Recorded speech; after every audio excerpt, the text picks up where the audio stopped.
yourself? Girl, I'm very, very, very fine. And I hope you had a good night. I did. It's a lot of stuff that happened last night, but yes, I'm good. I was a bit under the weather, but I'm doing much better this morning, so that's good. Oh, so sorry about that. I hope you've been able to take some drugs. It's gonna come after this meeting because I wanted to make sure I'm not under any any influence and everything is coming from the heart. So not yet. Okay, let me see this. I'm checking out Facebook so that I make sure we have some people online Sure. before we start. Just a moment. That's good. Okay,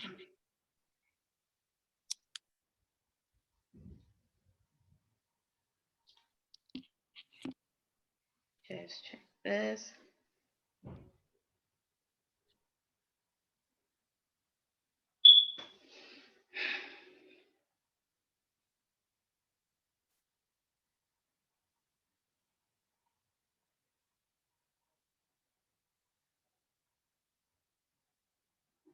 Okay.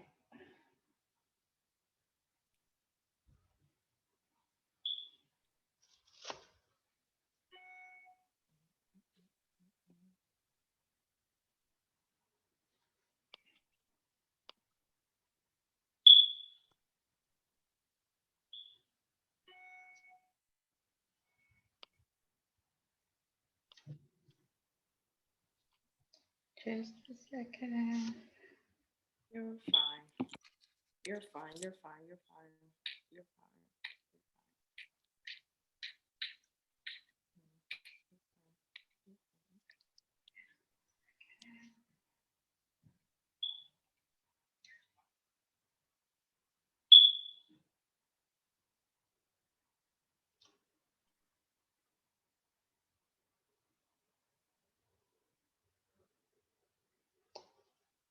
Okay.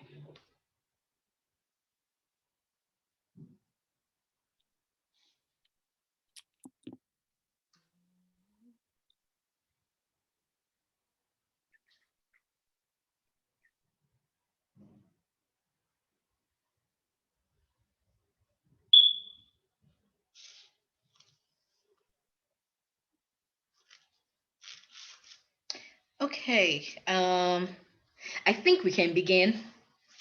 Okay.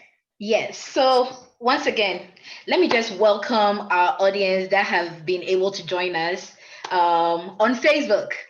So let me just make a very quick introduction. My name is Amanda, and I am the manager for Aspire Skills Hub. And this is the very first of many sessions that we'll be having this year.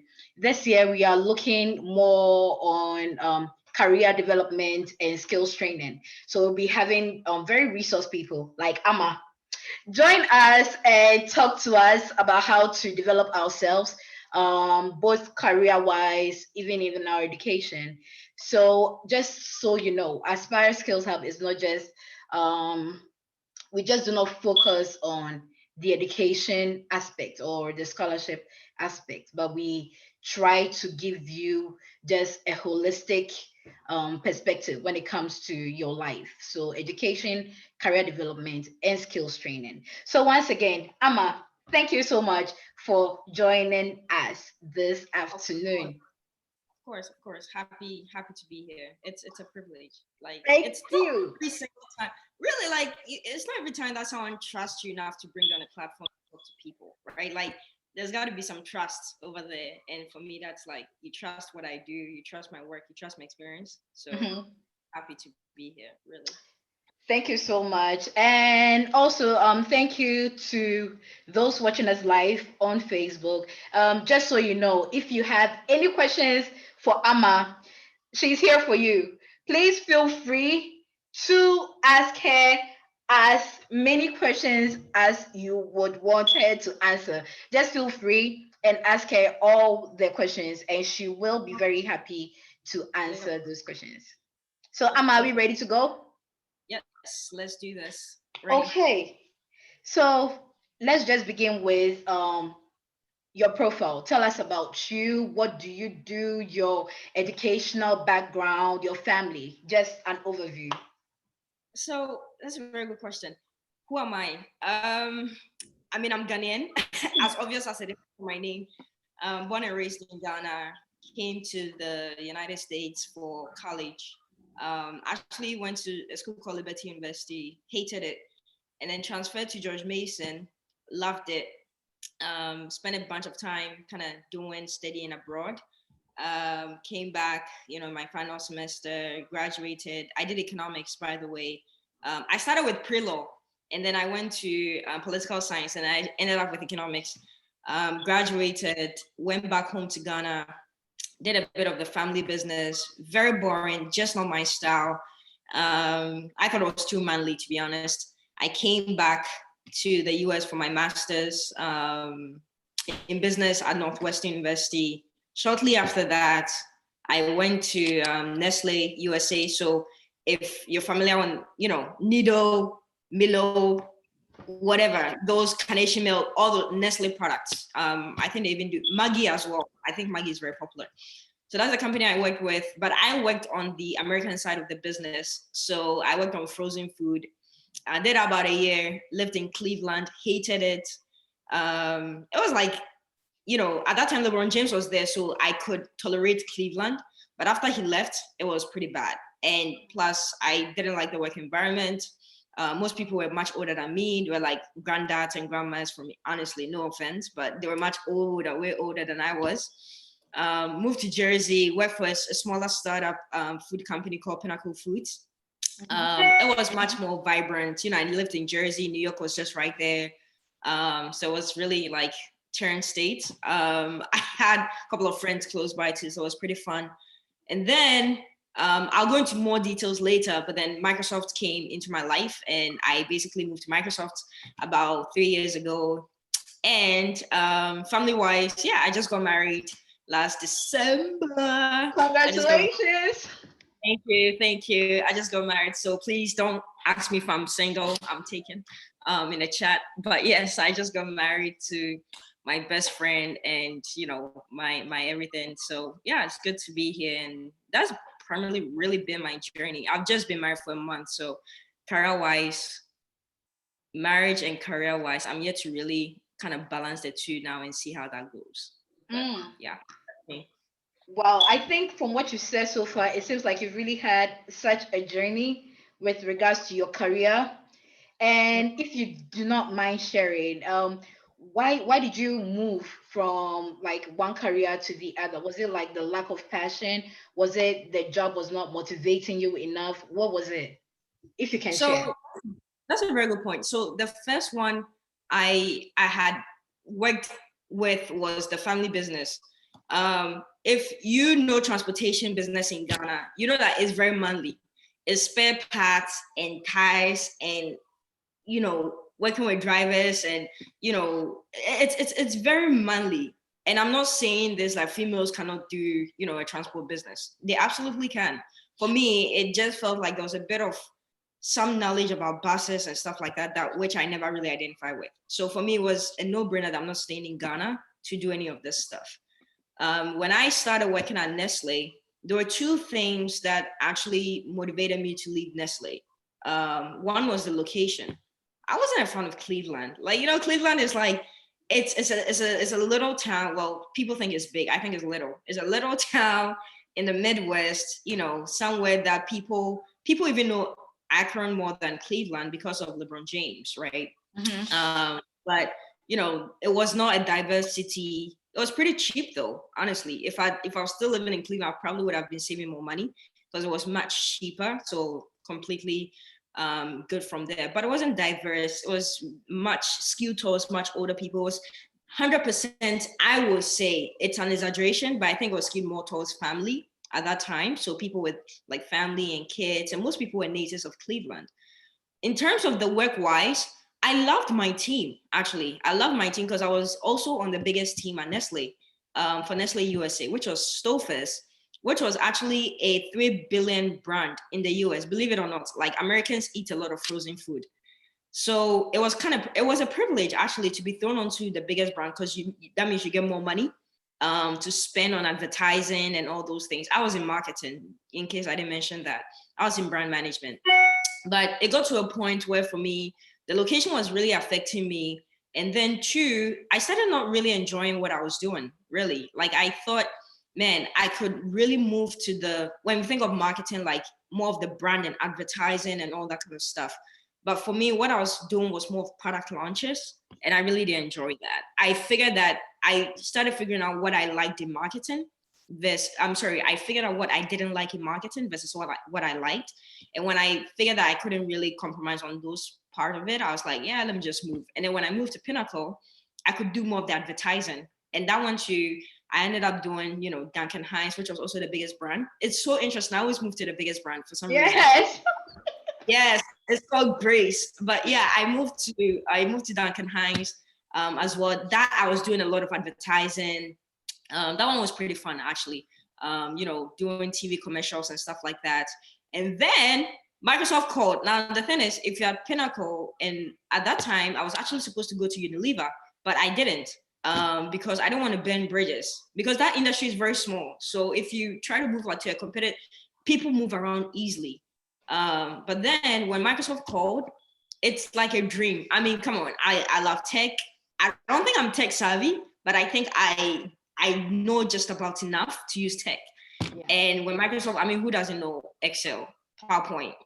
Who doesn't know Xbox, Surface? Who doesn't know all these other products? So when Microsoft called, or actually I reached out to Microsoft, and then Microsoft kind of answered the phone. I'm like, okay, cool, I guess we'll take you in. But I'll tell you more about that later as I talk about my journey at Microsoft. So when I finally got the opportunity to interview, I didn't hesitate. But the most interesting thing happened was the day I started at Microsoft, that was the day Pinnacle got acquired by another company.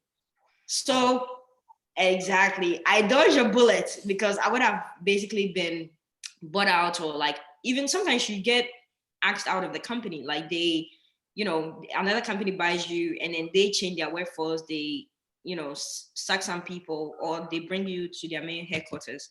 So I dodged a bullet there by God's grace, and now I'm here at Microsoft. I don't plan to leave. I don't, just for the record, I don't plan to. People think, yeah, 5 years. No, I don't plan to, at least not yet. So I love it here. Wow, from what you said, I can just infer that you really, really do enjoy your job at Microsoft. And Yep. so, because of this, I just want to know, you started working at Microsoft before COVID impacted like our world. Yep. So now, how has COVID actually affected your job? How are you able to do your job? Has it had positive or negative effects? Right. So one of the impacts of COVID right now is where I'm sitting to do this interview, and that's at home. Like literally, I loved Microsoft's response to COVID. When COVID hit, or when it peaked last year, just around March, Microsoft basically said, hey, everyone work from home. Unless you do have to be at the office, like maybe you have to be in a factory or you have to be in a lab or anything like that, please work from home. And, one of the things I loved about their response to COVID was, one, you could go back to your office and grab all your monitors and your keyboard and everything and bring it home. They gave everyone money to spend on home equipment, basically. Wow. So if you need a desk, go buy a desk. If you need mouse, all that good stuff, Microsoft was going to cover it for you. So it was really good. And anytime you have to go to the office for God knows what reason, I really don't see why you need to go to the office unless you work in the lab. You have to actually submit a request to get approved, and then they know that you're coming into the office. Oh. But other than that, we've been working from home since last year, March.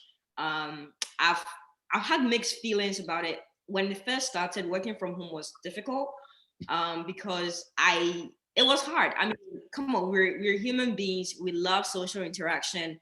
For me, what I really loved was, the fact that you could probably go to the kitchenette or something and grab like a can of water, and then you run into somebody and you have just this hallway conversations that was, like it bonds you, right? And there are certain things where, I feel like you get to know more people when you're in person. And as social beings, like naturally, you want to be in proximity with people. So COVID impact, I think for that part, I struggled there quite a bit when I didn't have the opportunity to really meet face to face with people. When I started working from home, I noticed that my emails have gone up because now everyone is what you can't walk to the next, somebody's office and go ask question. Now people are emailing like crazy. I noticed that people were emailing even at late hours. Like sometimes around 9 p.m. I was even emailing someone at 9 p.m. yesterday, which I probably shouldn't be doing, but that's because of that flexibility, time in, and all that kind of stuff. So I think from a COVID standpoint, it's been mixed for me, but I think I've gotten used to the rhythm, that currently stands right now because to be honest, the flexibility is awesome. Like I can travel now to anywhere and still technically working from home because you're not obligated to be at home. Like right now, I could be in Hawaii by the beach and still responding to emails. Like that's the perk of it. But I do miss my teammates. I do miss my friends from work as well. But I think COVID has certainly it's changed a lot of how corporate America really thinks about how we work. Because I mean, nobody ever saw that we'll get to a point where we can't touch each other. You know, Right. so now people are thinking about even shared office space. Is it now gonna go away and stuff like that? So I'll be curious to know how that changes once we're all able to go back to the office. But currently, I'm loving the flexibility of working from home. So Oh, thank you so much for that. But Ama, before we delve into your experience in Microsoft, I think our viewers will be very interested in knowing how you got into Microsoft. So if you don't mind sharing that, please do tell us, how did you get into Microsoft? got it. So I think my I think my Microsoft how I got into Microsoft is it's very supernatural. Like I kid you not, I'm not gonna say okay I did X, Y, and Z. No, I did some things, but I like to give credit to God really because I know it's not my own doing. Essentially, I'll tell a long story short, and actually it's almost been a year, no 3 years since this happened. Long story short, I wanted to get into Microsoft, obviously, as one of the tech companies that I really wanted to get to. And I was basically sitting there. I was in Jersey at that time. I was gonna go to bed. It was Black History Month, which is the month of February. And I basically, tweeted at our chief marketing officer, Chris Cap. And I was like, hey, Chris, for Black History Month, get me over to Microsoft, right? And then Chris is like, send me your resume. This is the chief marketing officer at Microsoft. Okay, there's no honestly. I if you know me, you know that I'm obsessed with Twitter. But you don't send tweets like this and you expect someone to really respond. It's like really though. I'm sure he gets tons of these things. So I woke up the next day and I saw his response, and then I was like, oh my god, oh my god, oh my god, this is happening. And so he asked me to forward my resume, and on Twitter, which they need to change. I don't know if it's changed now, Mhm. you can't actually attach documents. So I couldn't attach my resume. So I had to take a screenshot of my resume on my phone and send it as a photo. And so what Chris did, Chris is such an amazing man, super amazing guy. What Chris did was he forwarded my resume to the recruiting team on cloud marketing. So when he did that, I had a recruiter reach out to me.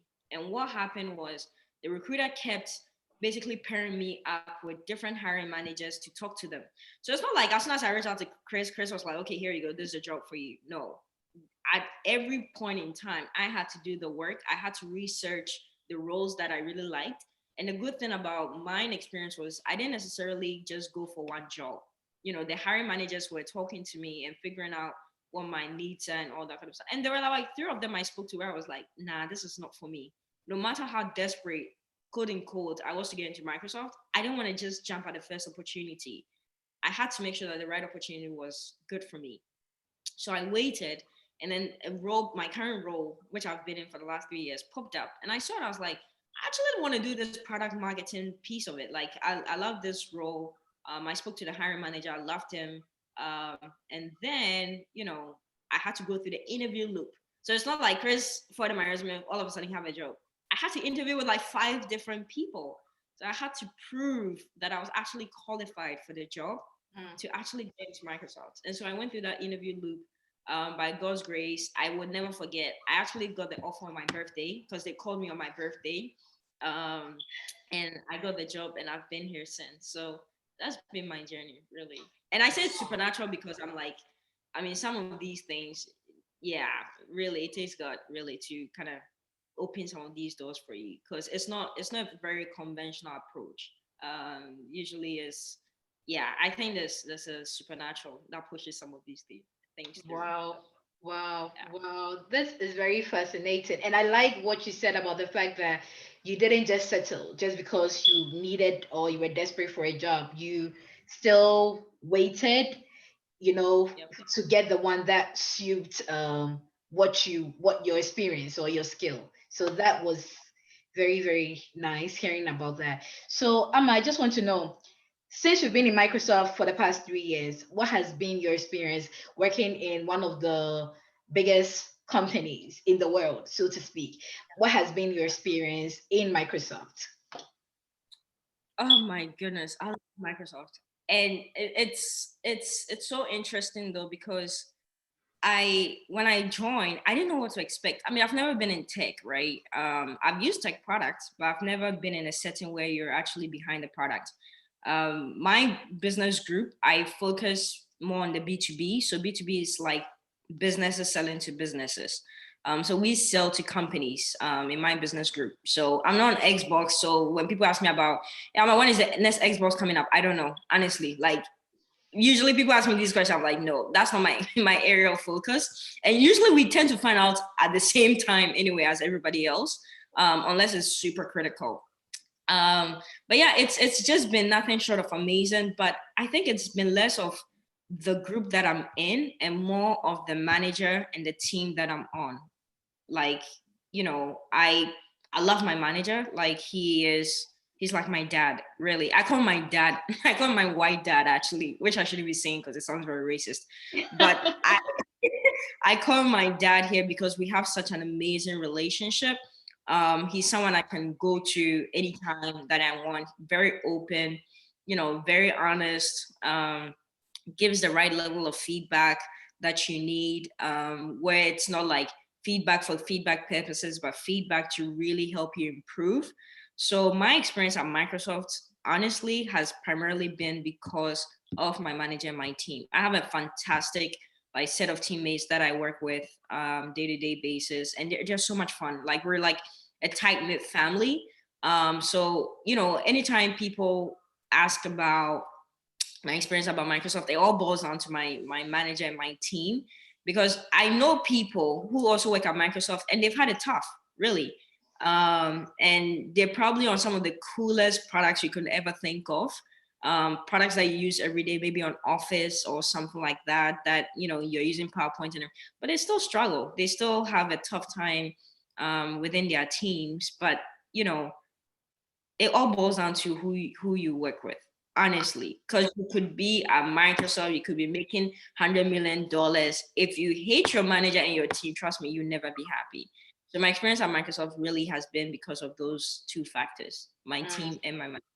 Yeah. So let me just, so as not to talk so much about Microsoft and all, just take us through a typical day in your life right now. Typical day. So today I didn't wake up early, so it doesn't count. I would say that a typical day, and Fridays don't count because I feel like Fridays are like my lazy days. But in a typical day on, like, let's say on a Monday, I'm currently working on a project right now that I can't talk about because we haven't publicly announced it yet. So basically what I do is I'm the marketing lead for that project. So it's a global product that we're launching. My typical day really is a bunch of meetings. And at Microsoft, I think 90% of your day is full of meetings. Is setting up meetings to talk to different people. The organization is so big, you always have to find the right contacts to talk to. And so I spend time, sitting in meetings, whether it's weekly meetings or whatnot. And then individual meetings with certain people who are influencing your work. Like for instance, yesterday I had to set up a meeting with like the communications team, because what we're going to do needs to be communicated out. So I had to figure out what the deliverables are and, the due dates and all those things, to make sure that I'm on time to really deliver. So I spend a chunk of time in a typical day when I wake up. I don't usually have breakfast. I usually skip breakfast. So if you guys were curious, I don't eat breakfast. I spend a bunch of time, sitting in meetings. I check my emails, usually from the day before, what came through. I respond to a couple of them, sit in more meetings, and then I block my calendar. I have to block my calendar because otherwise people will schedule more meetings. So I block my calendar, and then I use that time to actually work. So whether it's like building strategy decks or building tactical, activities and all those things, I make sure I map it out. That way I know that these are the things that I need to get done. And then I start hammering on it as the day goes by. I take a lunch break. After lunch, I get back into the same routine, emails and meetings and, just working on decks and strategy. I do a lot of strategy that I need to work on. So after that, I usually try to end my day just around 5:30 max. By 5:30, I should be wrapping up. I try to discipline myself, unless I really need to stay up late. Otherwise, I try to, when you're working from home, you lose track of time. So I try to block that part of it and discipline myself to stop working, that kind of thing. So, yeah. So moving on. Right now, most people want to be in, let's say, work in the biggest companies all over the world. Microsoft, Google, Nestle, these big companies. And most of the time because we want to work at such places, we look up to certain people so that they can, be more of our aspiration. We want to be like them. Most people want mentors, people that they can look up to, people that can motivate them. How do what do you think are the importance of having a mentor, and how do you even target someone to be your mentor? I think, a mentor is somebody that I think is super. First of all, let me clarify. You should have a mentor. Like whether you like it, I'm not whether you like it or not. I can't force you to have one, but you should definitely have a mentor. I think it's very important because a mentor usually knows what you've already been through, right? A mentor has probably experienced what you're going through. A mentor in a company usually has been there long enough to help you navigate your way through, whether it's like finding your next role, maybe dealing with a difficult teammate, maybe dealing with a difficult manager. Maybe, your mentor could even potentially be your next manager. Because what I've noticed is a lot of people tend to also go for mentors that are higher up in organizations. Right. So for me as a manager, I should be looking at a mentor who's probably a director or like a general manager. And a mentor is super important because, to be honest, you don't know everything in a company. Honestly, like you're not gonna use your own human intellect and be like, yeah, I know how to fit. No, you don't. Honestly, like you really don't. Just be honest with yourself. And a mentor has been super critical for me because when I've been in moments where I didn't, quote unquote, I didn't know what to do, and I needed an advice that did not come from my manager or my teammate, my mentor has been my safe space. So someone you can just go to and be yourself. And you know that this person, one, is not going to judge you. And then two, this person is not going to tell your manager or your teammate what you're thinking because it's private, it's personal. If maybe what you've been sharing with the person keeps leaking, then you probably don't have a good mentor, really. You should make sure that there's that, confidentiality that exists between you two. I'll say it's super critical. And honestly, when it comes to finding a mentor, I like to call it, there's this word that we use in our day-to-day talk, which is someone you vibe with, right? Like a mentor is not going to be, oh my goodness, I've seen, let's say, like for me, for instance, I've never thought of having Chris Cap as my mentor. I'm not going to have the chief marketing officer at Microsoft as my mentor. One, I know he's super busy, like so busy. And then two, I know his level of detail and the kind of groups and, his schedules and stuff like that. It's not going to work. You need a mentor where you can always go to at least once a month, at least, sometimes twice a month, really. You need someone you can always go to, open up and share some of these things with. So it's important to search for vibe. For sure. I've seen a lot of people actually pick mentors who look just like them. And by them, I mean people go for mentors because I'm Black, I'm going to go for a Black mentor. It's okay. I kid you not, it's fine. But don't limit yourself because I'm Black, I need a Black mentor. No, like Asians, they're, Hispanics, they're, yeah, white people, Caucasians, like broaden your scope when it comes to some of these mentors. And you probably say, well, I don't really vibe with Asians, or I don't really vibe with Caucasians. And it's a relationship. You're not even going to always vibe with someone who just like you unless you start sharing something common, right? So I really tend to advise people, move away. It's good. If you're Black and want a Black mentor, kudos, fine, do it. But I would advise you to always broaden your scope and always reach out to people of different races, people who have the experience with what you're looking for. Don't go looking for a mentor because, well, this person's Black. No, go look for a mentor because you know this person can help you. And this person can help push you into the right direction and give you the right advice that you need. Other than that, you're shooting yourself in the foot. And I say this in a really good way, but most of the influential people in corporate America are people who don't look like you and I, honestly, because corporate America is against us anyway. Like if you come to Microsoft, I mean, there are not a lot of Black people in leadership positions, really. There's just only a few of them. So that means that whatever 50+% or whatever people who don't look like us are basically the ones who are really influencing or being influential in the organization. So just imagine, it's good to always broaden that scope and tap into different folks. That can essentially help you, not people that you can basically, okay, yeah, we vibe. Yeah, vibing is good, but look at other factors too. Right. Okay. So, Ama, Yeah. are there any accomplishments that so far you believe has played a role in shaping your career up to this point?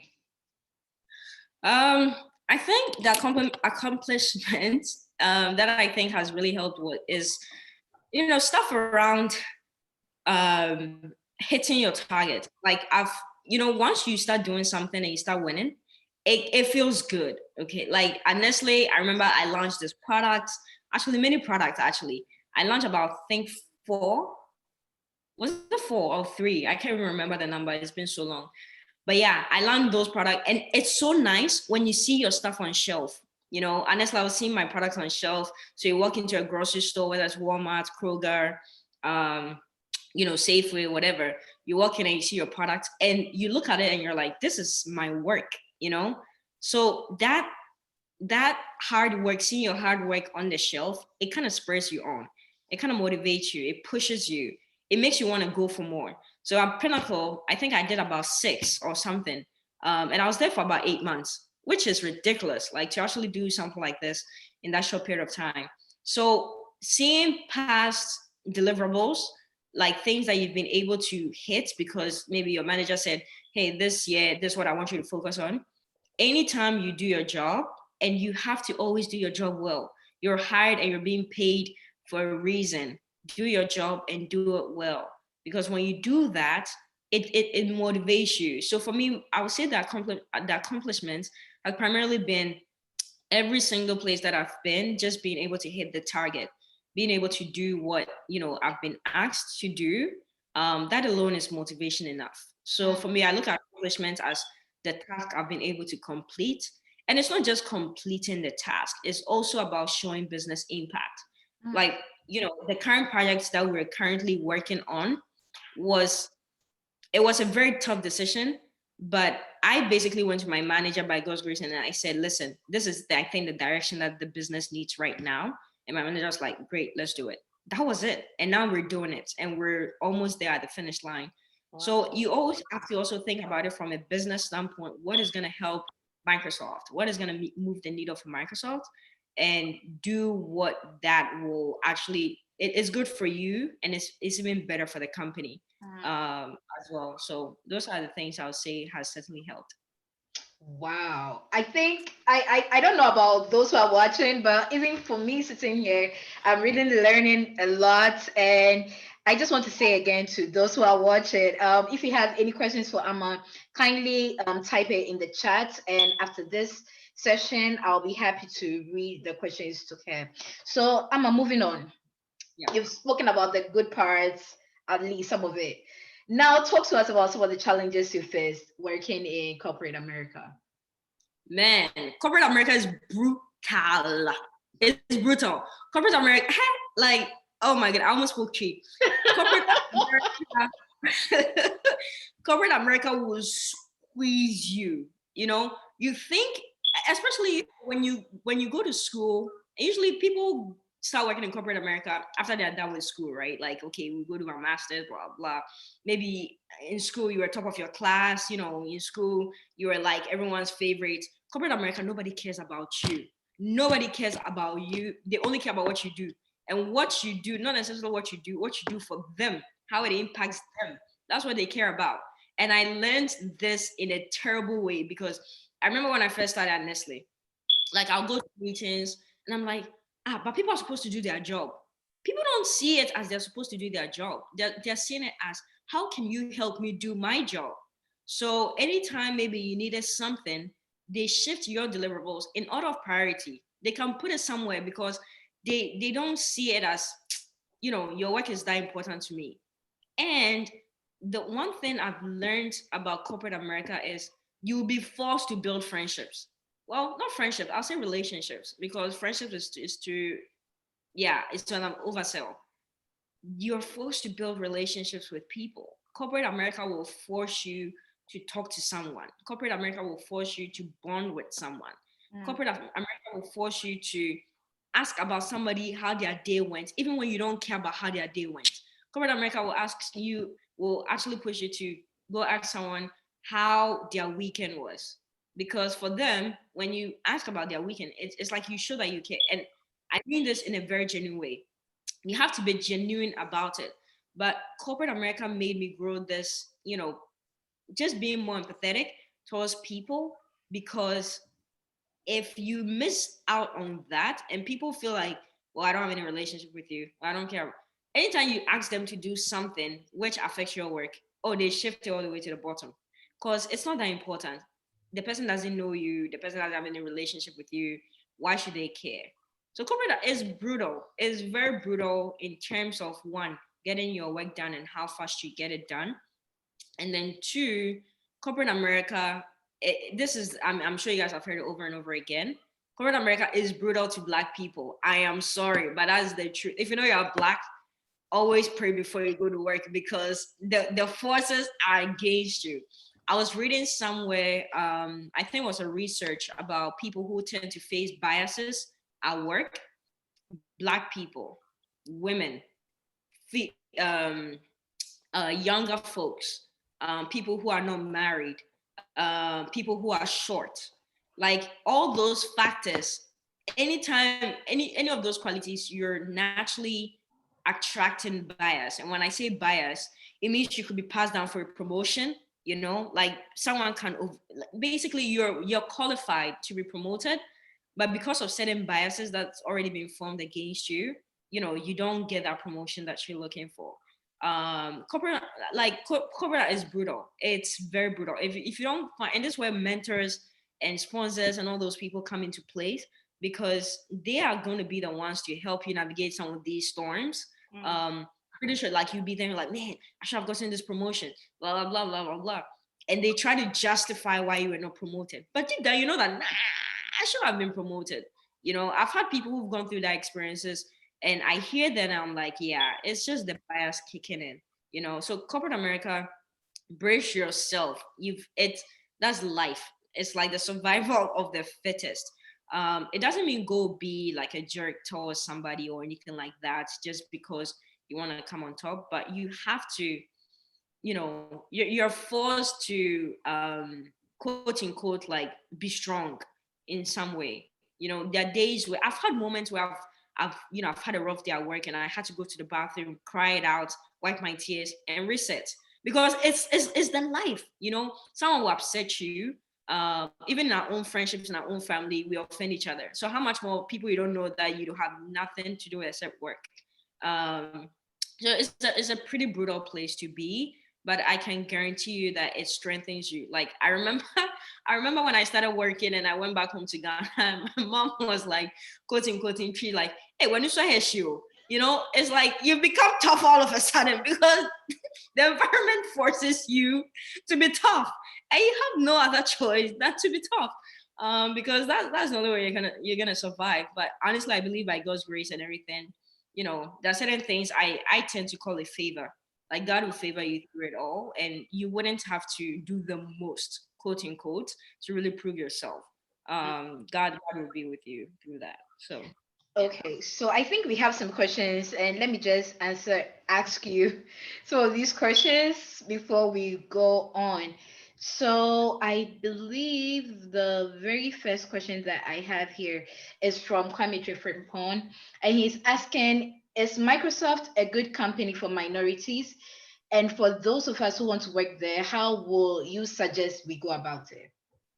So I would say that Microsoft is on awesome. I think it's one of the top. I mean, if you read some of the diversity, if you read our diversity report, it doesn't look great, really, from a number standpoint. Maybe they'd say like, or for the company, I think employee wise, I think we're like, I might be overstating it, but 150,000 around the world or something like that. I could be really overstating this number though. But if you look at the report, I think about 2% or less than that are Black people, or even Hispanics, right? So when you see that, it's very discouraging. But we always make this joke. There's never been a good time to be Black in Microsoft because they are pushing the diversity efforts. Like they're really making sure that Black people are coming to the company. They're going to like HB CUs and all that kind of stuff to recruit Black people, in some of these schools. Like last time I was sitting there and I literally had a general manager, like general manager is like pretty high at Microsoft, reach out to me to sponsor me at Microsoft. Literally, like reach out to me and say, "Hey, Ama, this is my name. I'm gonna be sponsoring you. Basically help you navigate your life through Microsoft. Any role you're trying to figure out, just reach out to me. We'll figure it out." So once a month we meet and we talk.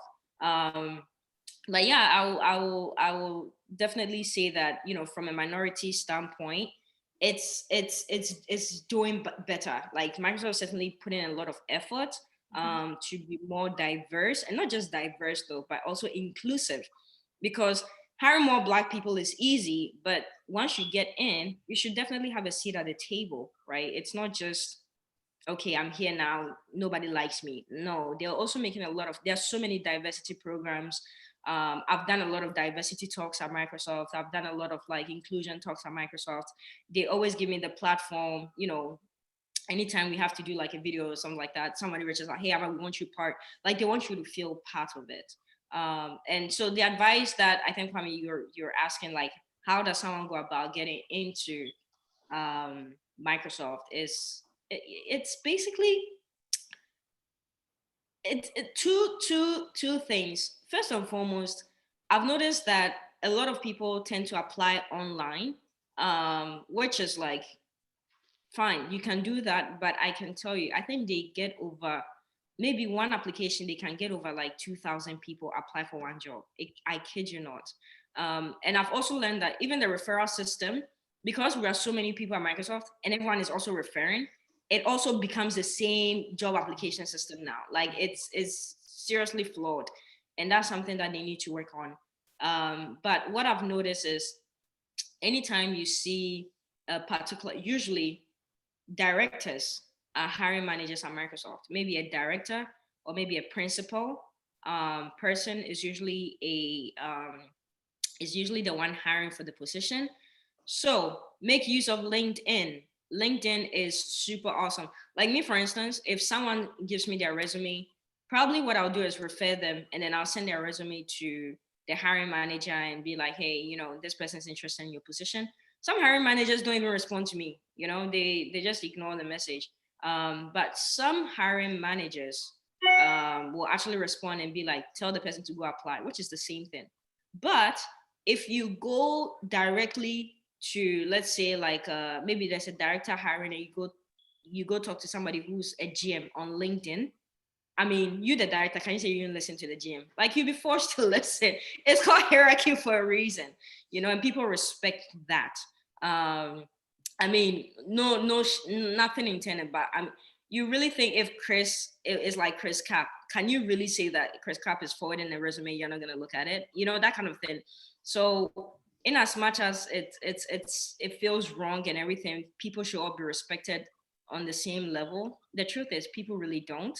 And the higher up you reach out to somebody within the organization, the more the person is able to help you and actually move you along the chain. So don't take risk in reaching out to people on LinkedIn. And LinkedIn is the easiest way to find people, really. Um, just search for their titles. They're gonna pop up. Send a message. Don't just click connect. That's it. Add a personalized note before you hit connect. That way they're like, yeah, this is not just any person just trying to add me. So yeah. Wow. Thank you once again, Ama. So going back to the comments, so I have this comment from Emanuela. She's actually asking Emanuela Opoku, she's actually asking you if you be her mentor. And Leah Ifua Banfo is asking, how do you combat imposter syndrome if you do get it? So Ella is asking if I can be her mentor. I think I know who the person is, so I'm gonna respond to Ella. I can always be. I'm your friend anyway, so I'm not even gonna be your mentor. I can be your go-to for anything that you want. I mean, I go to her too when I need stuff. So yes, I will be your go-to at any time. And then Leah has a very important point though about imposter syndrome. I've been in positions where, you know, you feel like, man, like I don't know what I'm doing, really. Or sometimes you know what you're doing, but you don't know how you're gonna do it. And you start having, you start getting anxious, man, I'm gonna get fired, man, when they find out like that my career is over and everything.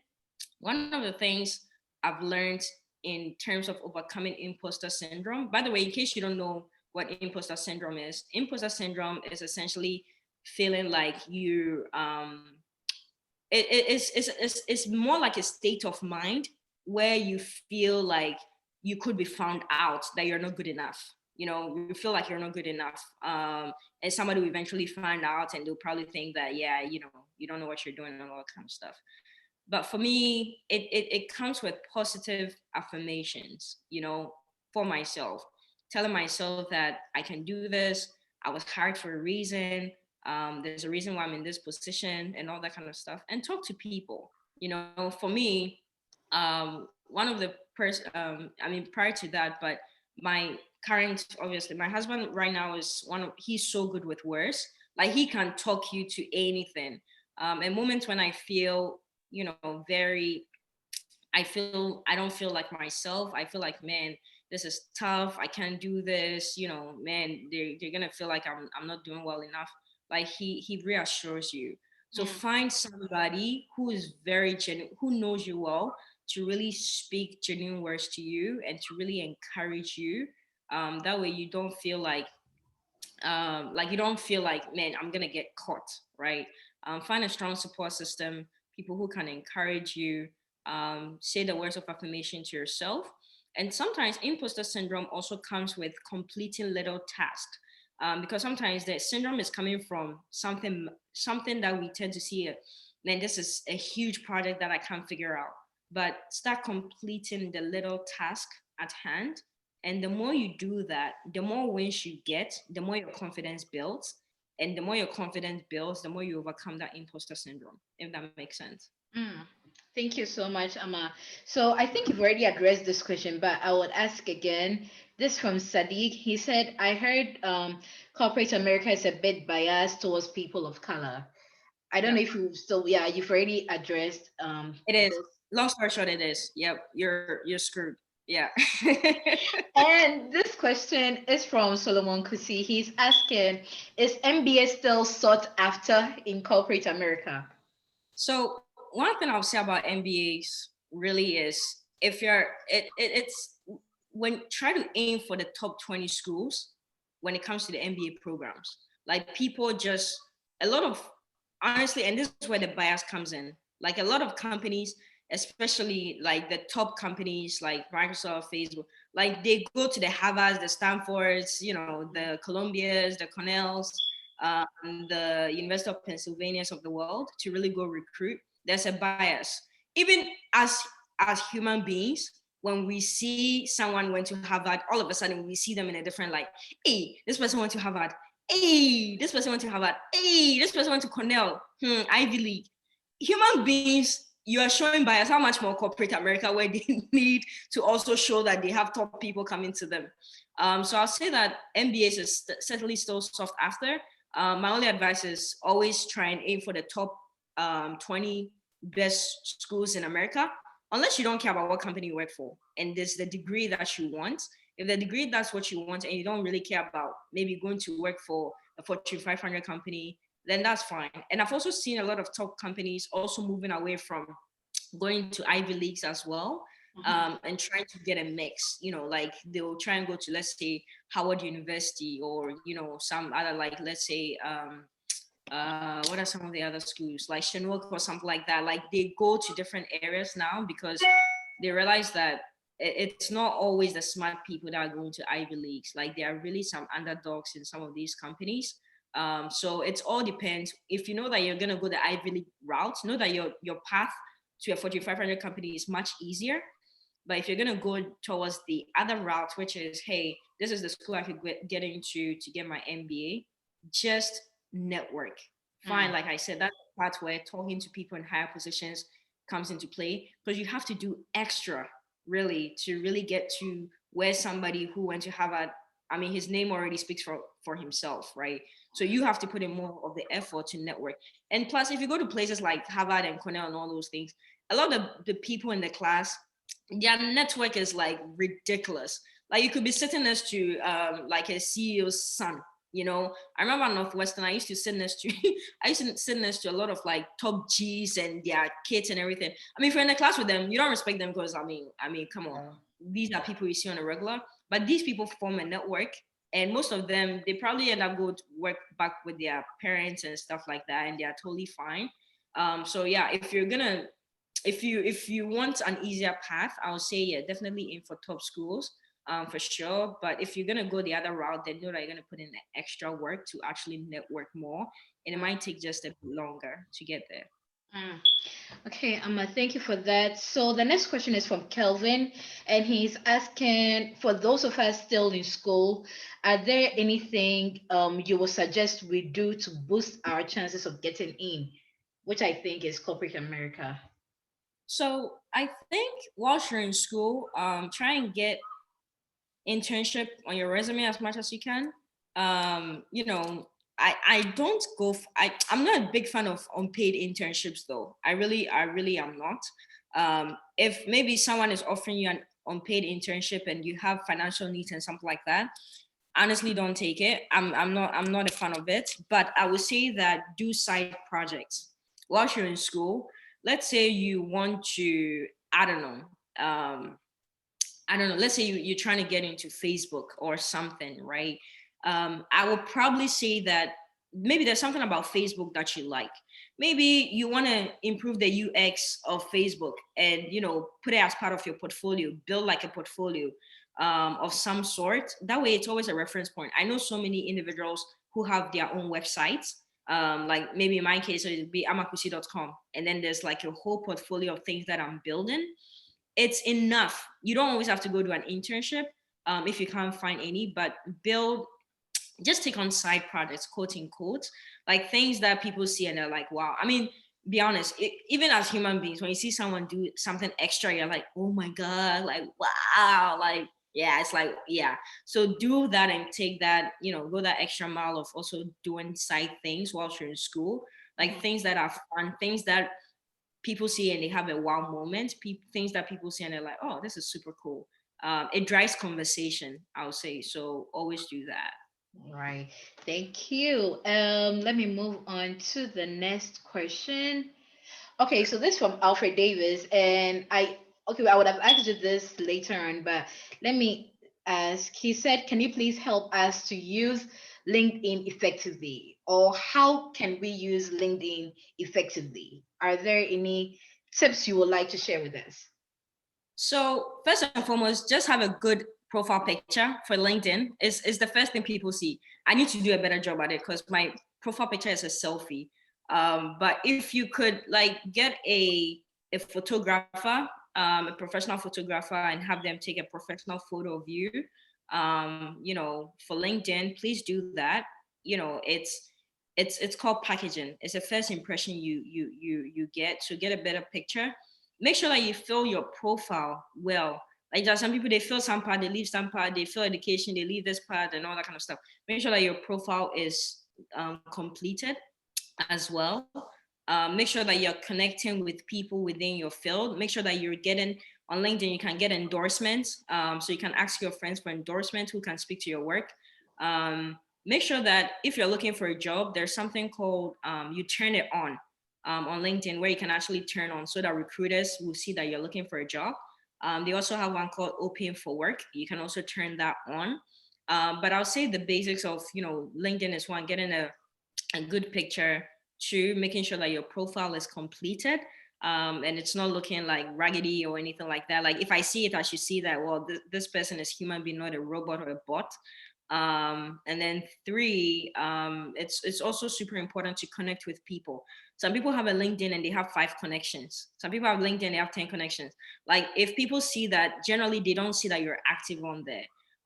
If you also want to, build your LinkedIn platform, you also need to even post articles on LinkedIn. Some people write articles on LinkedIn, they comment on other people's posts. There's a level of engagement that comes with it. Think of, as if you're active on Instagram, I mean, you should be posting stuff. You should be, doing all that kind of stuff. That way, people see things and people react to them. But don't let it be just dormant and kind of, oh, it's LinkedIn, so I'm not gonna do anything. No, you have to keep that engagement flowing for sure. I check my LinkedIn. I think almost like 10 times a day. Oh. Yeah, that's how engaged I am on LinkedIn, to be honest. Mhm. Thank you, Ama. So this question is from Nanama, and she's asking, once you get your way in, how do you maintain that seat in corporate America? Ah, once you get in, I was always used to say this though. Getting in is easier to maintain than to actually get in. Because like I mentioned, the bias is crazy. So you constantly have to something that someone will be doing. You have to go the extra mile. And one of the things that I always tell people is, if you want to stay in corporate America, make sure that people see your work. Mm.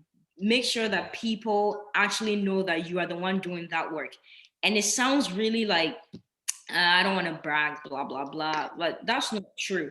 Corporate America rewards those whose work are seen, not those who talk about their work.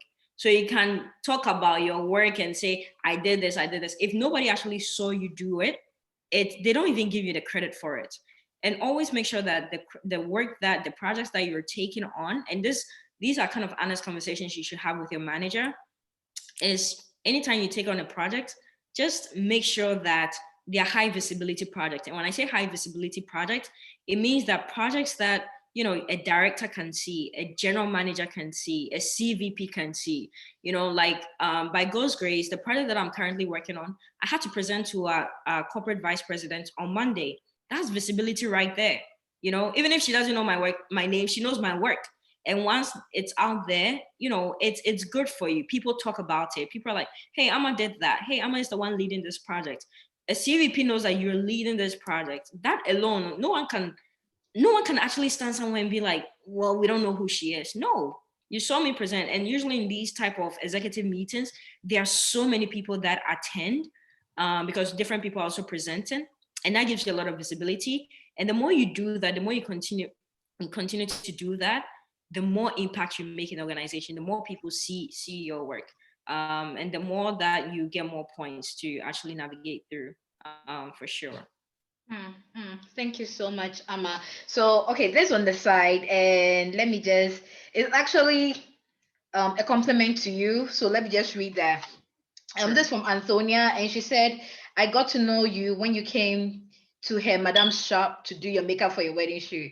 And she must say that within that short period, she has learned a lot from you, and you don't know her, but she really admires you. So that is from an Aw, admirer. So thank you, Amma, thank for sharing. So moving thank on you. to our questions. Once again, if you have any question for Amma, please type it in the chat, and she'll be very happy and excited to answer all your questions. So we've spoken a lot about like the downsides and all.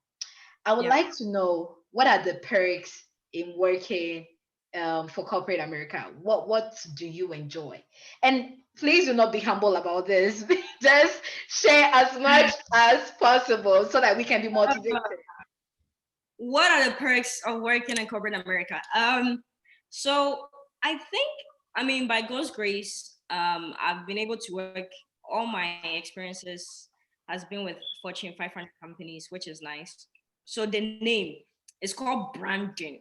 Branding. The name, it goes a long way. I mean, someone sees like, oh, you work at Nestle, or you work for Pinnacle Foods that got acquired by Conagra, or you work for Microsoft. All of a sudden, they see you in this light. But truth and truth, you are nobody crowd, but they see the name on, your company, and they give you some level of higher respect, if I have to say. So that's that perk, the respect that you get from working in a company like Microsoft, or having been at Nestle and some of these other places. The other perk is also, I mean, I get so many LinkedIn requests, to be honest. I get so many of them because people are always, trying to navigate and figure out their path through. So it's kind of like an honor to always to be on that forefront as well. I mean, the fact that I'm even talking to you here is a perk, like it's Microsoft. Damn, okay, let me get here, that kind of thing. Yeah, of course. There's also that piece of it too. Another piece, so besides the respect and the name and the branding and all that thing that comes with it, once you're also inside the company, it's amazing. Like the perks is also really amazing. Like for instance, I can take public transportation. Oh, I have the card here. I can take public transportation with this card everywhere for free. It's a perk of Microsoft. I can literally, what's that thing? Microsoft gives you $1,200 at the beginning of every July till June for you to use on fitness, anything relating to fitness, whether it's gym membership, elliptical, blah blah blah. You can do that. Microsoft has like a very amazing 401k where you put money into it, they match it. It's ridiculous as well. You get so many stocks as well. So when the stock market is doing well for Microsoft, know that there's more money in your pocket as well. You don't have to wait to get a paycheck to in order to sustain your life or anything like that. There's places where I can go at Microsoft and basically eat almost for free, really, because of like some of the perks that they give to us as well. It's much easier for you to move from company to company, even though I don't plan to. Like I get a lot of requests from Amazon, from Uber, from Facebook, especially, like always trying to recruit me to come and join them because they see the name on your profile and they want to recruit you. But for me, I don't plan to. I promise myself, I'm like, no matter how much money they're giving me, I'm not leaving because I love my team and I love Microsoft, so I don't plan to leave. But yeah, there's that.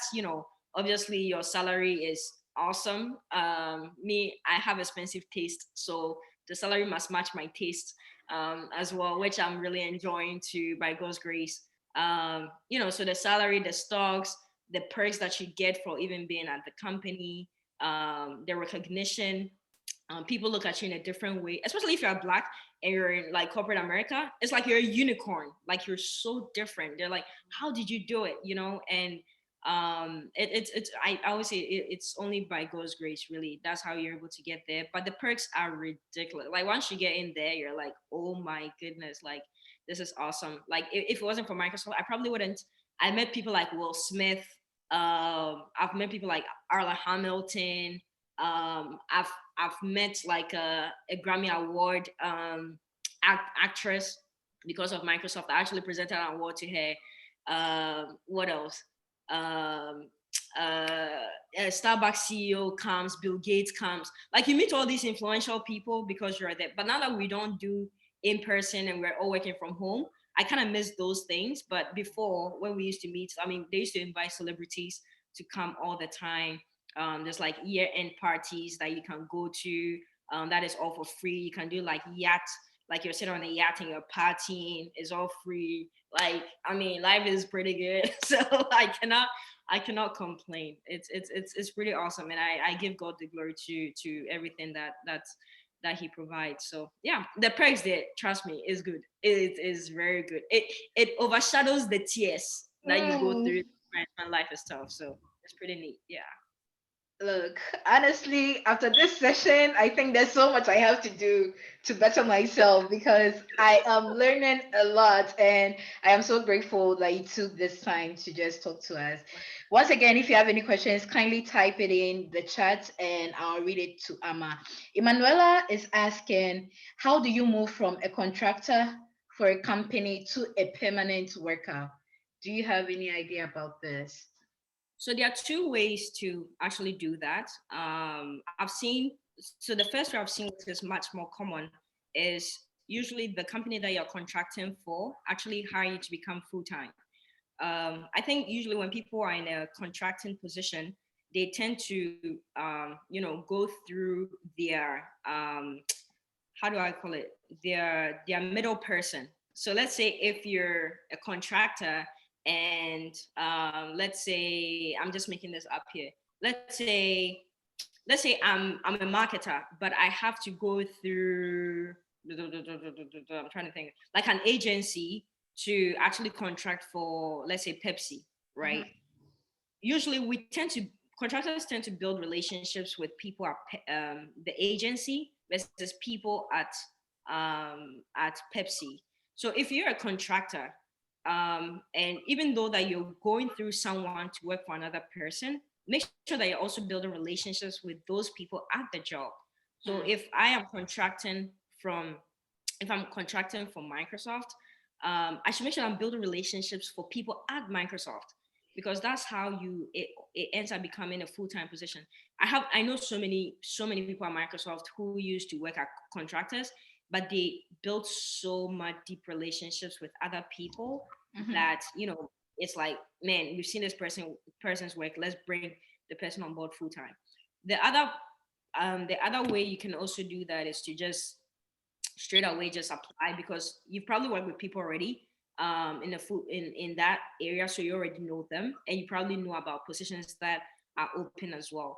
So one, I think it all boils down to networking with the place that you want. If you're contracting for a company that you really want to work for, make sure that you're building relationships within that company, not through your agency, because the agencies really try to like shield you really from having that relationship with those people that you're contracting for. It's almost like everything must go through us, but not necessarily though, unless it's paperwork. Relationships and stuff like that, it needs to be on your own time to build relationships with people who can ultimately help you go from contractor to a full-time position. Mm, okay, Emma, thank you. And then another question from Solomon Kusi. He's asking that he learns most Ivy League schools don't demand GMAT as prerequisite for MBA due to COVID. How far is that true? I don't know if you have any idea about this. So I know just a bit. Most of the actually SATs too. SAT, I think I might be wrong. I think University of California, Berkeley, which is also a top school, scrapped SATs in total, and they saw so many Black people and minorities apply. I think GMAT as well. A lot of schools also removed that from there because um, they're seeing that. I mean, come on, it's hard to take. People are going through a lot of pandemic. What I'll probably say is to get the most accurate information for the schools that you want, always visit the website and see and get the most updated information. In the case where you're still unsure, when you go to the website, they always have an admissions email that you can always reach out to and ask them, hey, is this right? And they always respond and tell you, now we scrap GRE. So they update it as time goes by. But yeah, most of them ended up scrapping GMAT and GRE for sure, which is good because standardized testing is a pain. So Mm, that's true. So, okay, so this, I wouldn't call it a question, but this from Cecilia Safridre, and she's asking, Ama, will you be my mentor? So that's there. I'm getting And a lot of fun. I'm getting a lot of that request today. Yes, I will be a mentor. But one thing I should mention about mentorship is you have to foster that relationship though. Like it's not up to the mentor to reach out to you. You have to reach out to right. the mentor and continue that ongoing relationship for sure. So Mm. yes, Cecilia, I will be. And this question is from Leah. And Leah is asking, how do you sell yourself when you're trying to get into a position you want? How do you sell yourself? So I can think of it from two different angles of selling yours. Actually, three. You sell yourself on the first thing that people see when they Google you, right? Mhm. I've seen people who have their social profile actually pop up and it looks like you Google them and the stuff that pops up is just not encouraging, right? That's not a good way to sell yourself.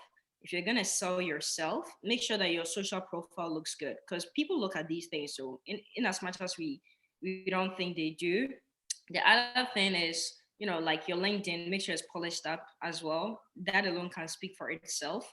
The other thing is anytime you're talking to somebody, um, I don't call it bragging per se, but make sure that you're subtly talking about like let's say if I'm trying to get into Facebook and I'm talking to someone on Facebook, I should make sure that I'm selling myself in the capacity that it's not necessarily bragging about what I'm doing at Microsoft, but also kind of how I can add value. People are looking for value, right? People are not looking for, well, what at all are you doing that we cannot do there? It's what can you bring to the table? What can you do differently? What can you bring differently to the table?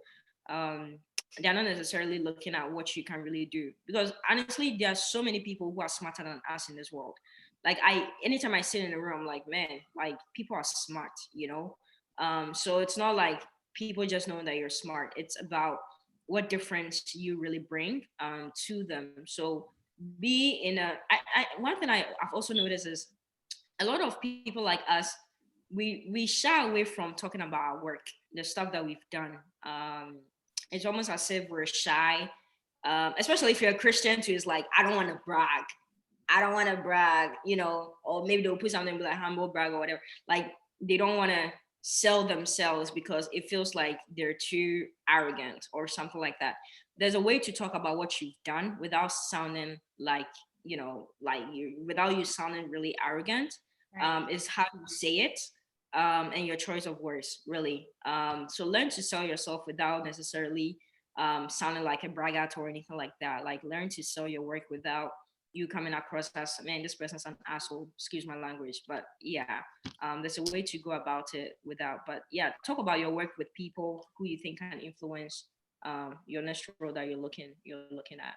Right. Okay, so Amma, you spoke about or you touched on networking. How important is networking and how do you go about it? Especially, when people are in such positions, they seem very unapproachable. So how then do you network like that? How do you go about it? So that's a very good question. Everyone looks intimidating usually on paper. I kid you not. Like people look, I mean, come on, let's say, who should I use? Jeff Bezos, right? CEO of Amazon. I mean, man, CEO of Amazon.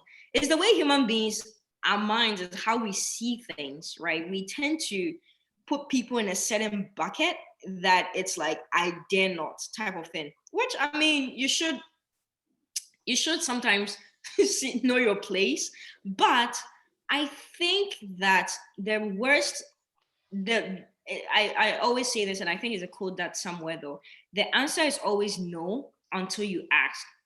Now, when you ask, it becomes a 50-50 chance. It's either a yes or no. But before you ask, it's 100% no. So if you see someone's profile and the person is like a director or like a general manager or something for a company, don't be intimidated. I'm telling you, people look people look scary on paper. I'm pretty sure people go on my LinkedIn and they're like, oh my gosh, like, yo, like this. And you see, I'm sure you talk to my friends, my close friends, the Leahs and the Ellis and the, Debbies and, my family. And they're like, oh, this girl, I mean, come on. Like, the people close to you don't always see you in that light versus how outsiders see you. So always remind yourself that, people are not as grand as they look on paper. People are humans. People have emotions. People react to things, and no matter how senior somebody is, I'm telling you, there's always a soft part about them. There's always a part that still takes. And so I would say take that risk. The worst you can say is they don't respond to your message. Ignore it. It's fine. You can keep bugging until they actually respond, or you can just, move on to the next person. But don't be intimidated, because I can guarantee you that it's not, people just look good on paper. Usually, I would say 99% of the chance of the time, people are more impressive on paper than they are in real life. Like, I've had people talk to me and like, oh, you're not as intimidated. I'm like, what? Like, what? Of course I'm not. What are you talking about? Like, no, like, that's not how it is. So yeah, I would say take the risk. Worst case is no. Worst Okay. case. So, Ama, let's talk a little bit about your app. What Amma actually has an app. I don't know about those who are watching, but she developed or created an app which is called Wikilopedia, and I believe it's actually available in the US and Canada or Uh, London.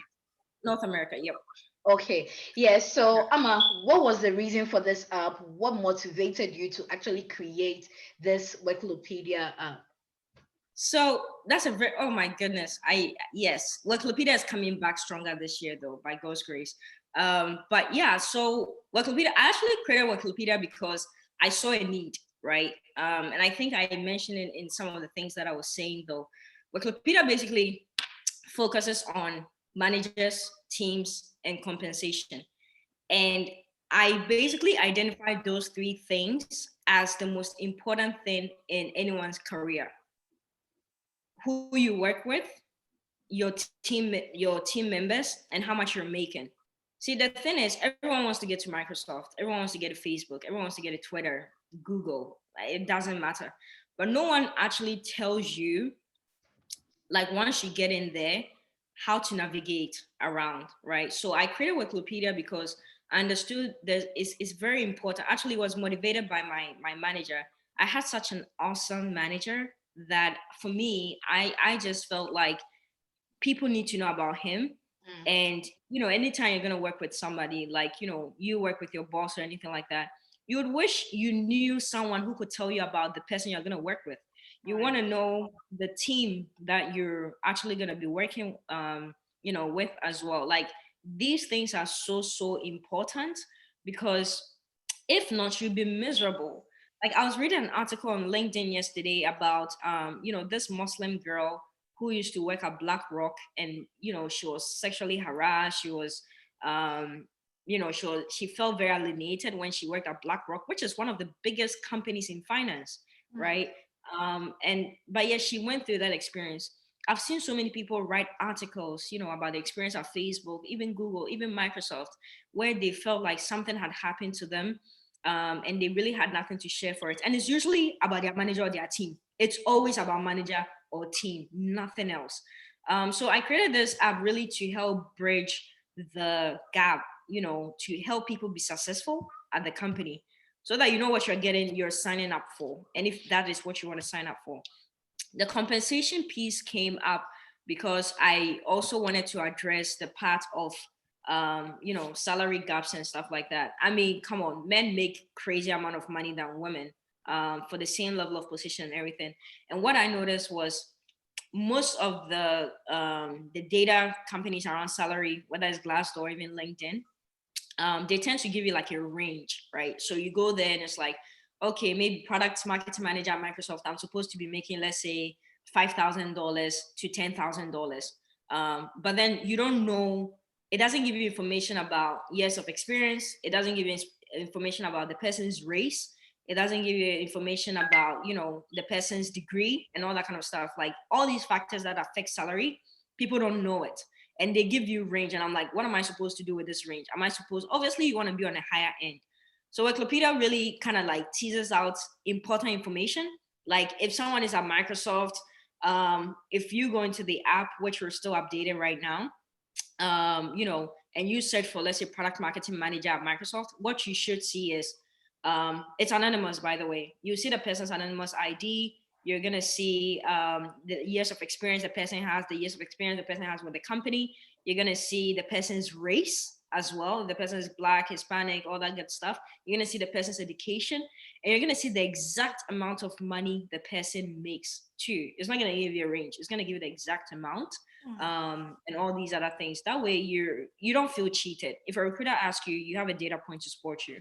So that's how I started Wikipedia. I just wanted to help people. And I always say this too, it came from a very spiritual inspiration as well, which sometimes is hard to explain, but trust me, I didn't wake up one day just decided to do this. It came from a spiritual journey with Christ. So yeah. I don't know, but from the bits you're sharing with us, it seems that in everything that you do, you just do not acknowledge your intellect or your skills alone, but then you always attribute it back to God. Does this go to show that it's very important in life to always, look up to God to take you through? Or do we just say we can just do our things without having God in our lives?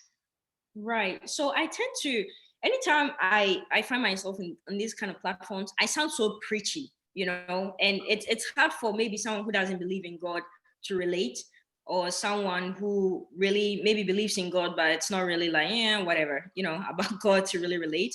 But for me, I always tell myself this, I would never be given a platform where I would discredit what God has done for me, really. Because I know that He's brought me far. And for some people, they're still on a spiritual journey. For me, it's been super, super important. It sounds very weird when I say this, but I knew I was going to come to Microsoft about 4 months before I came, because God has showed me. I didn't know how it was going to happen, but I knew there was a man involved because God showed me. And for me, that's part of the spiritual journey.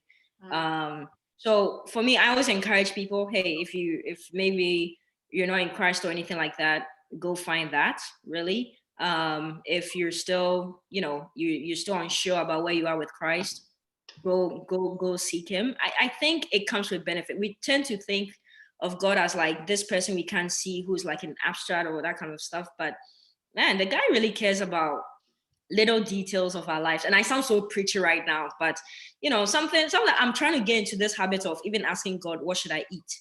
God, what outfit should I wear? Man, God, should I go out today or not? I want to be in the habit of having that constant communication with Him, because other than that, man, I don't think I would have come this far, or even, being in this. And I know He has more for me with time, but I don't discredit Him.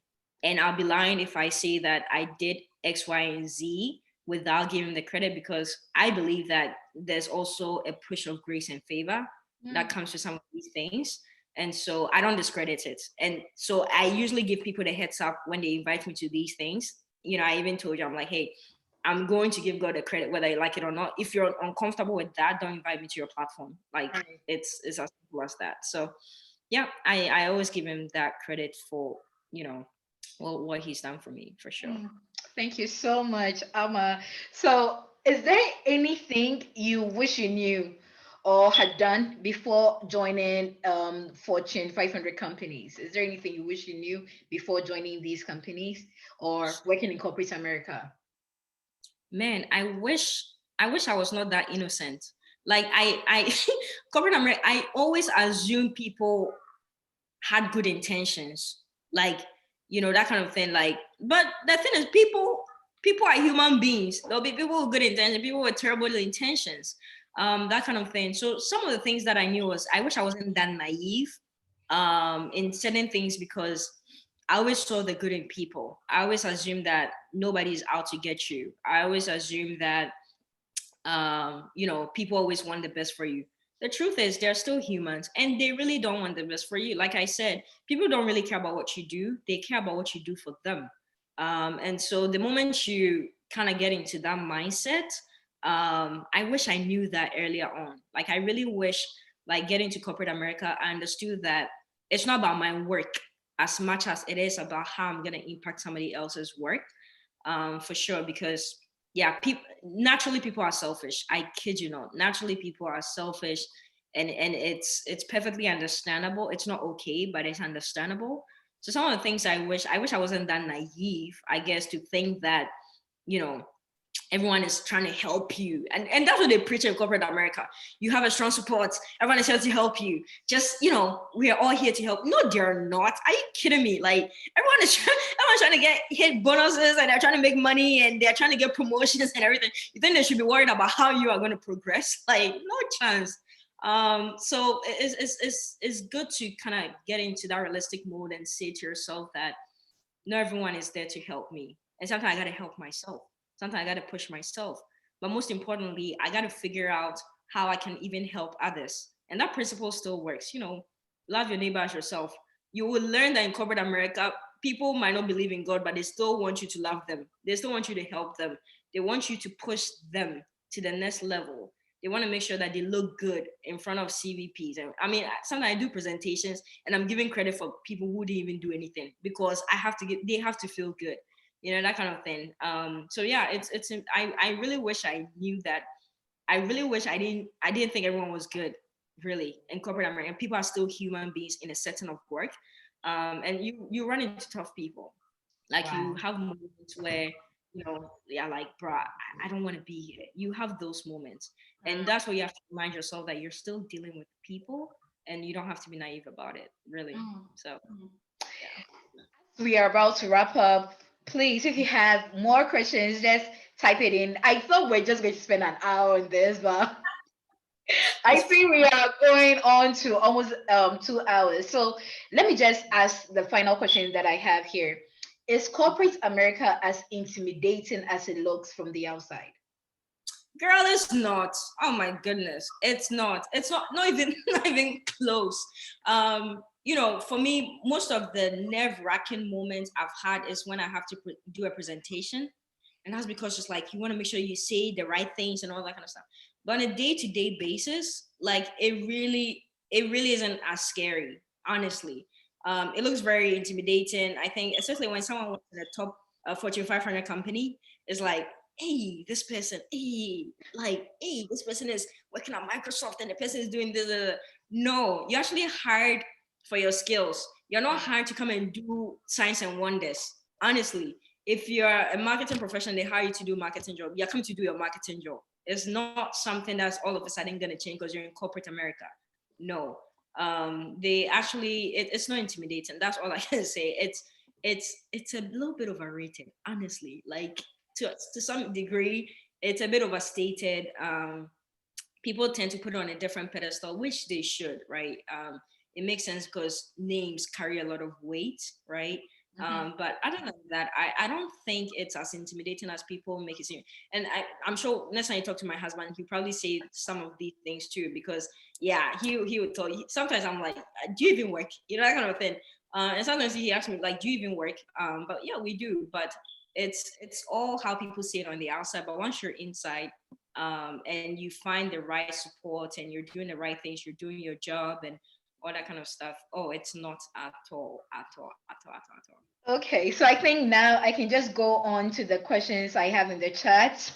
And this question is from Sadiq. He's asking, what advice do you have for we, the upcoming students, either masters or undergraduate, that are not going to the top 20 universities? What do you do? So Sadiq, what I can say is, and I think I mentioned earlier, was it might take a little bit extra effort when you're not going to a top school, honestly, because you have to prove yourself, right? And that's life. You know, somebody who, I give a typical example. If, let's say, you have a startup or something, and you're doing a business, you find people who I read, like Bill Gates and Jeff Bezos and all those people. Do you know how rich their family actually were to have invested money into their companies to push them? You know? So I mean, when they were cruising and they were hitting the numbers and all that kind of stuff, it's not because yes, they were smart, but they had the extra edge. They had the extra push. Mark Zuckerberg could drop out of Harvard because, his parents had money. That's what I can say.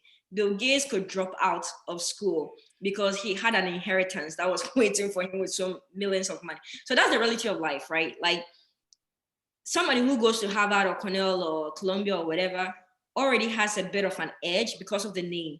But for you, if you're not able to, go to one of those schools, then you have to put in the extra effort of networking. And I think people also sometimes misconstrue networking for, okay, I'm gonna ask you for a job, or hey, I'm gonna build, reach out to you. No, it comes off as very superficial. Like, you need to be able to nurture the relationship with people. Otherwise, people feel very used. Like, don't go just building relation, asking people for jobs. Like, don't do that. When you do that, people feel like, yeah, he just came to me because he wants a job. Like, let it feel genuine, and people see through it. Honestly, people see when people are being genuine about a job, or they just really want to foster a relationship, and that's how you build trust. The more you kind of nurture that, it gets over time. So as you're in school, build that network with people. Really build it with them until you're ready to get out. That way, by the time you're done, it's like, hey, I know this person. I've been in touch with this person. So yeah. All right, Ama. So again, Sadiq is asking for your LinkedIn. I don't know if you would like to share it or you wouldn't want Oh, to share just it. yeah, just search for Ama Kusi. Just search for my name. It pops up. It's a selfie, which I need to change, but yeah, just search for Ama Kusi. I think that's my name there. Okay. And Mami is asking that good evening guys. I would like to know how I can start my own business, and is it right to start my own business whilst in school, especially in tertiary? Oh, so starting your own business, I don't think there's ever a wrong time to start your own business. But the reason that people tend to time the market is because, it's some products need to be market ready, right? Like, for instance, I mean, prior to Uber, there was taxis, right? And taxis, you go somewhere, you call, and all that kind of stuff. Like, it was very tenuous.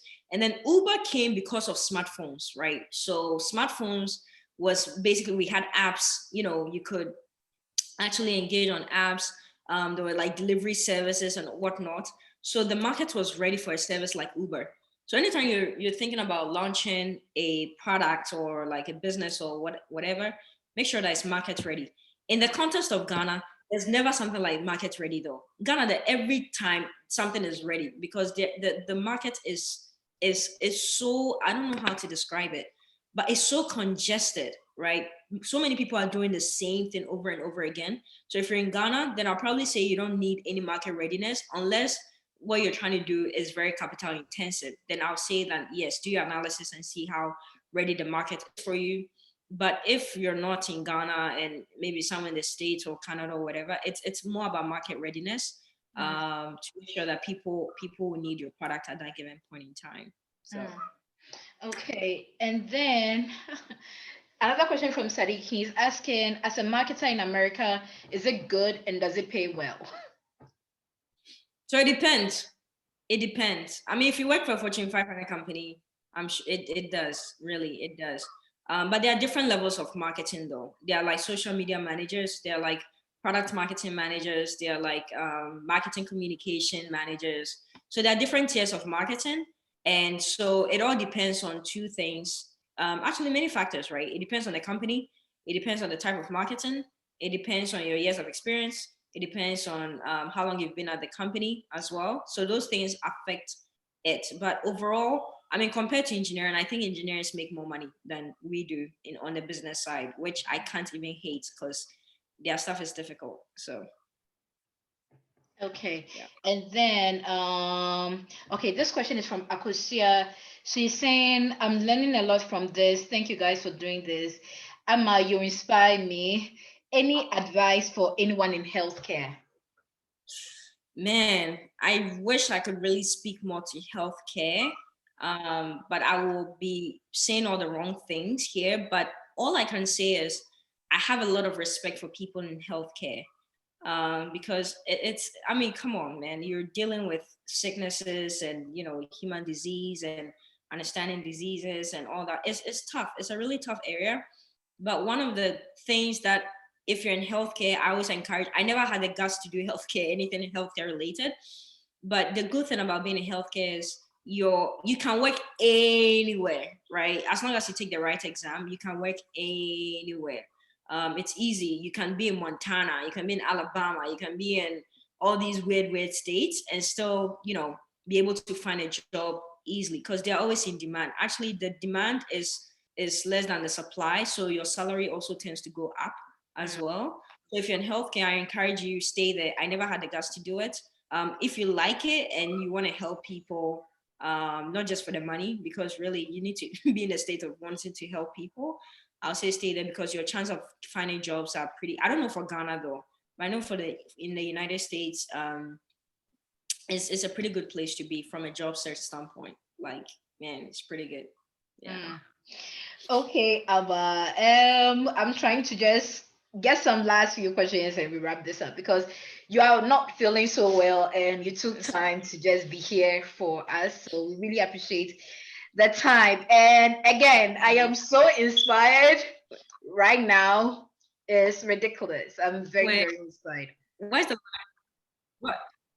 Sorry, the line was breaking, so I didn't hear the question. Oh, I was just saying that I'm trying to find the last few questions so we can wrap up. But Okay. then, just from me to you, I am so inspired. Thank you for taking the time, even though you are not feeling so well. Thank you for taking the time to just share this amazing tips with us. Thank you so much. Let me see if I can get the last few questions. So, another question is, does marketing depend on the course you do in school? Do you have to do marketing in school to be able to work as a marketer? Do you have to do marketing in school to be able to do marketing in corporate America? Oh, the line is breaking again. Oh, sorry. Can you hear me now?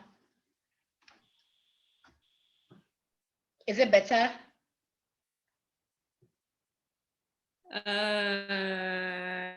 Yes, it's better. It's better now? It's still a bit choppy. Okay, is it better now? Yeah, it's better now. Yeah. Okay. So a question is, yes, I can hear you now. Do you have to do marketing in school to be able to be a marketer? Not necessarily, because I took courses in marketing, but I took courses in marketing, but that was not the reason why I went into marketing. I went to marketing because I liked the courses I took, but I think I took like max maybe 2 or 3 courses. I didn't take a lot of courses in marketing at all, but the classes I took, I liked it. But usually when you're around the business area, like marketing, finance, operations, like you're able to move a bit around, like you can do strategy, you can do marketing, you can do finance. Once you're within business, it's very easy to move around some of these other functions. To be honest, you don't have to go to school for it. Like I know some people who tend to specialize and all. It's good if you want to. Personally, I didn't do that. I just took a bunch of courses and I just pursued the one I enjoyed the most in school. So that was pretty much it. Right. Okay. I think we have come to the end of this amazing, for me, life-changing session. And I think Ama is actually willing to refer one person. So if you are interested, you can just send your resume to info@aspireskills.com, aspireskillshub.com. I'll put it in the chat. You can send your CV or resume and she will contact or she'll refer one resume to the hiring managers in Microsoft. So hopefully things go very well with that. Ama, any last words? First of all, thanks for having me.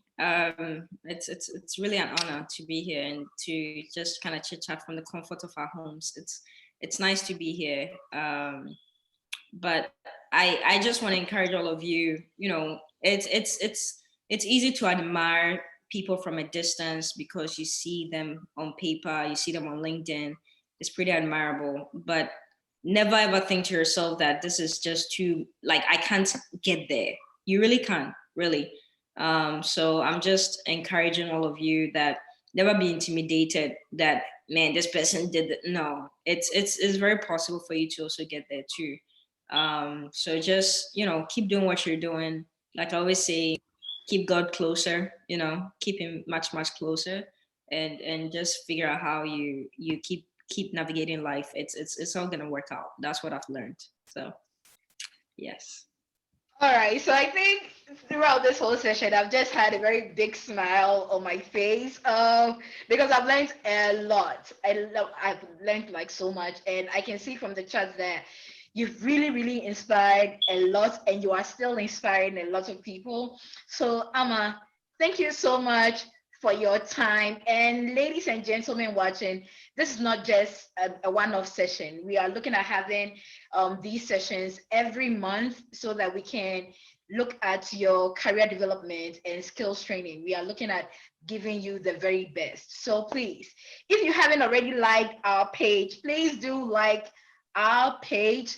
Please follow our pages as well on Facebook. Thank you so much for joining us today.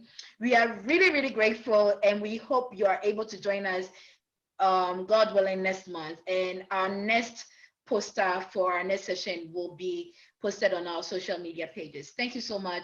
Have a lovely evening or afternoon, depending on your location. Goodbye. Bye.